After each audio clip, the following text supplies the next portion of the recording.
Hey everyone, for those who don't know me, my name is Camila Stevenson and I'm stepping in for Larry today. Larry isn't here because his father transitioned on the 17th and he's spending this time with his family right now. So first, I just want to say, let's keep Larry and his family in our prayers and send him some love because he's poured so much into this community. And while he's taking this much needed time, you're going to continue to see value right here on his channel with other guests stepping in. So make sure you stay tuned.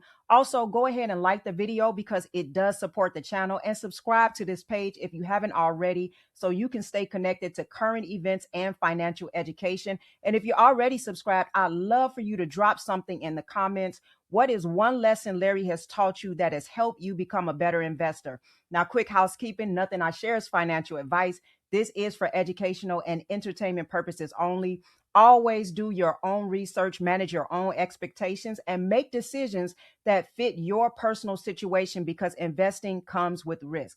Now, what I want to do today is walk you through how to think about XRP as you follow the liquidity and where this could fit into a disciplined long-term wealth building strategy, because that is what Larry always emphasizes. Now, one of the things that he teaches us is something that most people overlook, and that is that price is not always the main signal. Liquidity is the signal. And if you understand where liquidity is moving, you don't need to chase charts all the time. The charts eventually catch up. Matter of fact, usually when you buy fear and you sell greed, it'll save you a lot of trouble. But learning to follow liquidity is exactly how I want you to think about XRP. See, most people are looking at it right now and asking about the price movement, but that question assumes price is the starting point. In reality, price is the final output of a much larger process. Think about how real systems get built. When a new financial system is coming online, the first thing that gets built isn't demand, it's capacity. The rails, the pipes, the settlement layers. Liquidity has to be able to move before it needs to move. And that's what's happening right here. XRP exists to solve a very specific global problem, and that's moving large amounts of money across border quickly, cheaply, and with certainty. That is not a retail problem. That's an institutional problem. Banks, payments, networks, and financial institutions, they don't care about all the hype. They care about speed, reliability, risk reduction, and balance sheet efficiency. So when we talk about following liquidity, what we're really talking about is where is the system being reinforced so that money can flow when it's needed. That reinforcement happens very quietly behind the scenes, and it happens before the headlines. It also happens before price action convinces the crowd. And this is why Larry always emphasizes time horizons.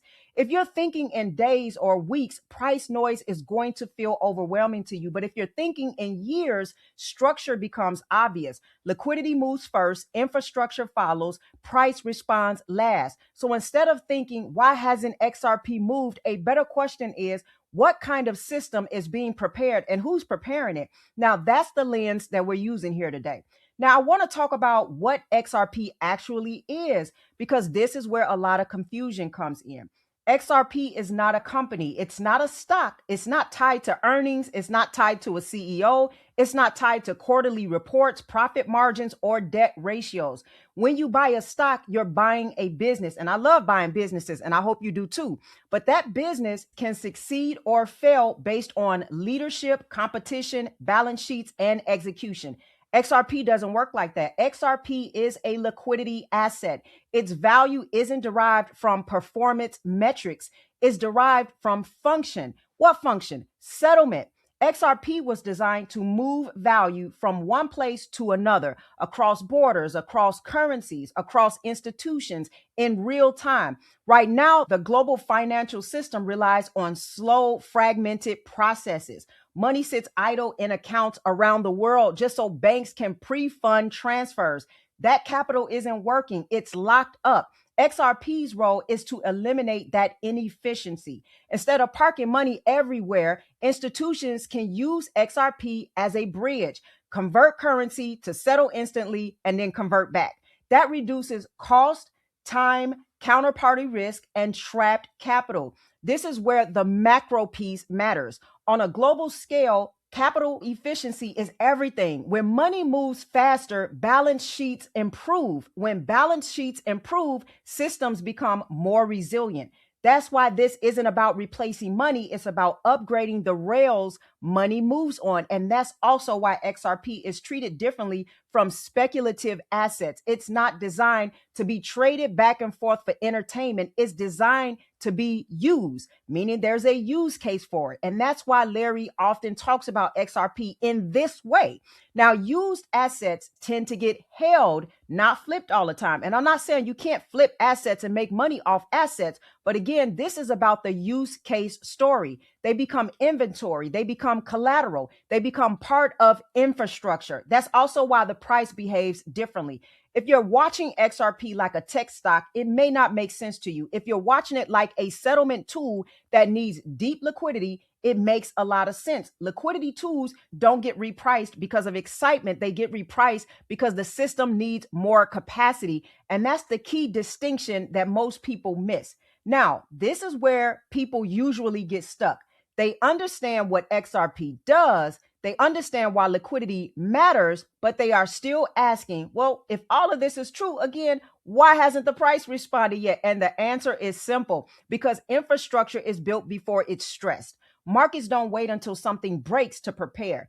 They prepare quietly. Again, it's the stuff that you don't see. And then the price comes later. Liquidity assets don't move because of the headlines and all the hype and all the excitement and what you want it to do. It's all about the institutions. You got to follow the money. They move when demand requires capacity. Think about it this way. If you know a highway is going to carry 10 times more traffic in the future, you don't want to wait until traffic jams appear to widen the road. You build first, then usage comes, then congestion disappears. Price can work the same way with certain assets. XRP's price isn't lagging because nothing is happening. It's lagging because the system is still being positioned. Now, this is where ETFs come in, and it's important to understand their role correctly. ETFs don't create the value, they provide access. They allow regulated exposure, participation inside retirement and brokerage accounts. I love that. The ability to borrow against holdings and portfolio diversification without moving assets off chain. This is honestly the best bet for a lot of people who don't want to deal with blockchain complexities and moving their XRP off of the exchange and taking it into a cold wallet. For some people, it's just too much. And so this is a simple way to be introduced into a liquidity asset. And this also matters because wealth building isn't about one move. It's about optionality. Remember, I did mention about the fact that you can borrow against assets. And you know what happens with taxes? Well, you're not taxed on anything other than taxable income. And my question to you is debt taxable income? And so sometimes a disciplined investor is not always asking, well, how do I flip this? But instead they're asking, what does this position allow me to do next? You have exposure, you have leverage, you have diversification again, you have reinvestment. If you did borrow against it, maybe you can use some of the money to reinvest back into another asset. See, that's how one decision can create multiple outcomes. And again, this ties directly back to Larry's teachings. Follow liquidity, think in years, let structure do the work. Price eventually will reflect the usage. But by the time price confirms it, the positioning opportunity is usually gone. That's why people who wait for charts to feel comfortable often end up buying late. And people who understand structure stay calm long before price reacts. This is not about predicting tops or bottoms. It's about understanding why an asset exists and letting time work in your favor. And this is where Larry's 5-year plan matters so much, because he always taught us to stop thinking in days and weeks and start thinking in years. 5 years go by faster than most people think, but only if you stay positioned. A lot of frustration you see right now comes from one thing. People bought at the top emotionally without a plan. And when price pulls back, instead of focusing on what's being built and following liquidity, they start asking, what did I do wrong? But if you bought something because of hype, price dropping is going to feel very painful for you. Now, if you bought something because of structure and use case, then price dropping doesn't feel as bad. As a matter of fact, it feels more like opportunity. If you like the asset at higher prices because of its long-term value, it doesn't suddenly lose that value because sentiment shifts. And this is why the markets reward patience, not perfection. And this is why a 5-year mindset protects you. He's not saying this just to say this, y'all. He's saying this because it keeps you from chasing tops. It keeps you from panic selling bottoms, and it allows you to make decisions based on structure, not emotion. So one thing you have to do is always zoom out and remember that markets don't reward noise. They reward discipline, education, and time.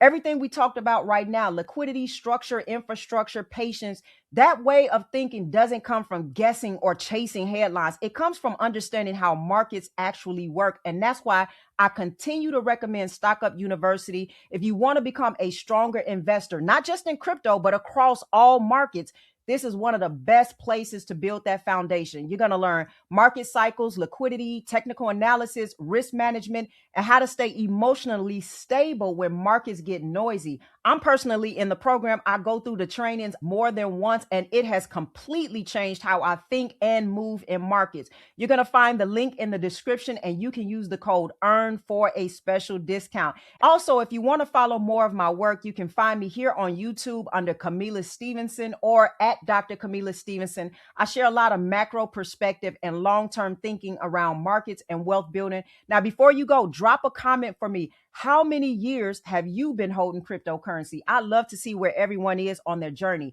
And last, make sure you like and subscribe so you don't miss future discussions. And stay tuned here on Larry's channel while he takes this much needed time with his family. I'll see you guys soon.